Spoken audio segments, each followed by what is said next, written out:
믿기 힘든 소문이 사실로 드러났다. 가히 충격적인 범죄였다. 개 죽였다. 18마리, 18마리 죽였다. 놀랍게도 사건의 주범은 모두 고등학생이었다.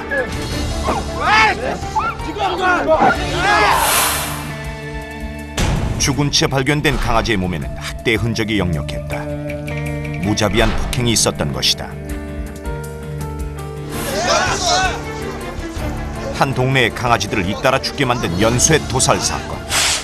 대체 왜 이런 끔찍한 일이 일어난 것일까? 어릴 때 입양해 새끼를 낳은 지금까지 보살펴온 뽀순이가 갑자기 사라진 후 지금은 새끼를 입양 보내고 계집은 치워놓은 상태다. 이게 CCTV 있던 자리예요. 계집에서. 뽀순이가 사라진 그날 밤 주위를 서성이던 남학생들, 계집으로 몰려가는 아이들과 CCTV를 눈여겨보는 한 명의 얼굴이 고스란히 포착됐다. 밤늦도록 동네를 배회하던 7명의 남학생들.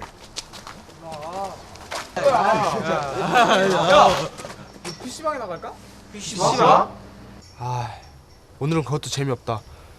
뭐 딴 거 없냐? 딴 거? 그때 개 짖는 소리를 듣고 뭔가를 생각해낸 김기철.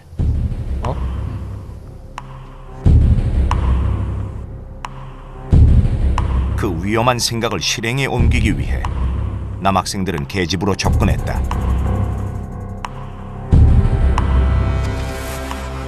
묶여있는 강아지의 목줄을 확인한 김기철은 라이터를 꺼내들었고 라이터 불로 목줄을 끊는 데 성공한 김기철과 아이들은 강아지를 훔쳐 달아난다. 망설임 없는 과감한 절도행각. 그들은 왜 강아지를 훔친 걸까?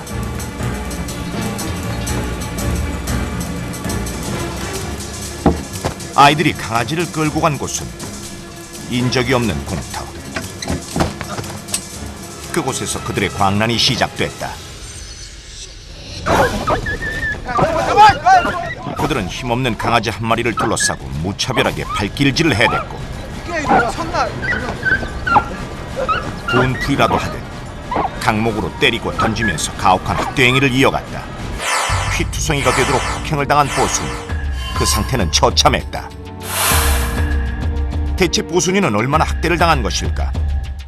뽀순이의 몸이 이를 말해주고 있었다. 죽은 강아지 얼굴 사진을 봤을 때 비출혈이 심해요. 그래서 비강 주변에 출혈 소견이 너무 명백하고 그다음 이 부분이 강아지 위장입니다. 위가 지금 밀도가 많이 떨어져 있는데 역시 이제 이 호흡곤란으로 인해서 아기가 다호흡을 보이기 때문에 많은 어떤 과호흡을 보이기 때문에 공기를 마셔서 위가 많이 확장되어 있는 상태입니다. 예. 구타로 인한 폐출혈이 가장 유력한 사인이 아닐까 생각됩니다. 지금 이렇게 상황을 봤을 때 네. 구타라면 어느 정도 일반적으로 물리적인 힘으로 인한 폐출혈이라고 하면은 교통사고라든지 그다음에 표현이 좀 그렇지만 강아지를 벽이라든지 이런데 굉장히 많은 힘으로 집어 던져 가지고 폐 쪽에 어떤 그런 굉장한 압력이 가해진다든지 이 정도의 상황이 벌어졌을 때 폐출혈이 일반적으로는 그 외압에 의해서 생길 수는 있습니다. 이 지역에서 희생된 강아지는 뽀순이만이 아니었다. 사건은 연쇄적으로 발생했다. 범행에 성공한 아이들이 또다시 같은 일을 계획한 것이다. 어느새 아이들에겐 개를 학대하는 일이 놀이로 변질돼 있었다.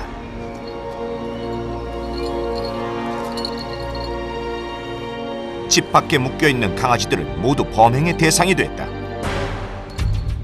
주인이 발견해 운 좋게 피해를 면한 경우도 있었지만 대부분 꼼짝없이 험한 죽음을 맞아야 했다.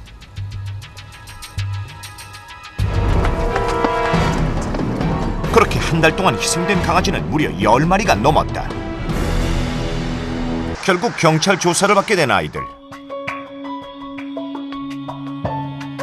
데리고 간 건 맞는데 중간에 놓쳤다니까요. 정말 때린 적 없어? 걔를 왜 때려요? 그냥 귀여워서 데리고 놀려고 그랬던 거예요. 맞아요. 진짜예요. 야, 왜 인터넷에 그런 거 올렸어? 멋있잖아요. 용감하게 보이려고 그랬어요. 맞아요. 정말로. 학대 사실을 부인하던 아이들은 오래지 않아 범행 일체를 자백했다. 설마 했던 일들이 그렇게 현실로 드러났다. 목격자의 증언에 따르면 이들의 학대 행위는 매우 잔혹했습니다. 여러 차례에 걸쳐 강아지를 훔치고 오랫동안 학대하다가 끝내 생명까지 빼앗았는데요. 저들은 왜 저런 짓을 반복해서 저지른 걸까요? 아이들의 범행 동기는 충격 그 자체였다.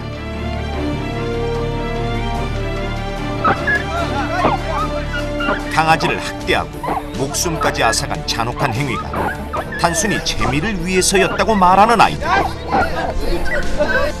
살아있는 생명을 발로 짓밟고 강목으로 때리고 던지면서도 미안함이나 양심의 가책을 느끼지 못하는 듯했다.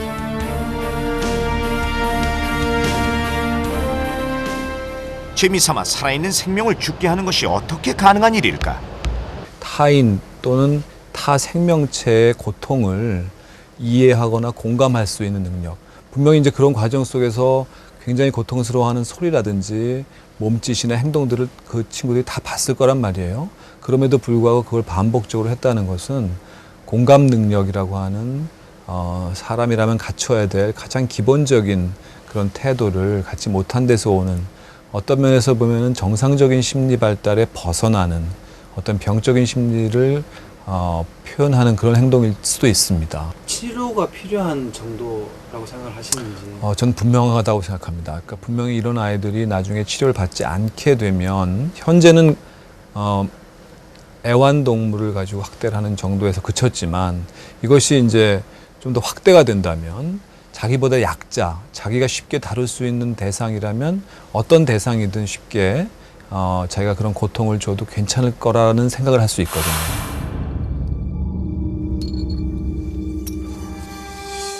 힘없는 강아지를 괴롭히는 것으로 자신의 힘을 과시하려 했던 아이들. 이들은 검거될 때까지 이런 행위를 멈추지 않았다. 다른 사람의 강아지를 수차례 훔치고 학대해 죽게 한 범죄. 이들에겐 어떤 죄가 성립될까? 살아있는 동물의 신체를 훼손하고 잔인하게 생명을 뺏은 것은 동물보호법에 위반되는 행위입니다. 동물보호법을 위반하면 동물보호법 제25조에 따라 500만 원 이하의 벌금형을 받게 됩니다. 그런데 이 사건의 경우 다른 사람의 개를 훔쳤기 때문에 이와는 별도로 특수절도 혐의나 재물손괴 혐의가 적용됩니다. 이것은 실형을 선고받을 수도 있는 범죄입니다. 또 하나의 변수는 이들이 모두 미성년자라는 사실입니다. 과연 법원은 이 사건에 대해 어떤 판단을 내렸을까요?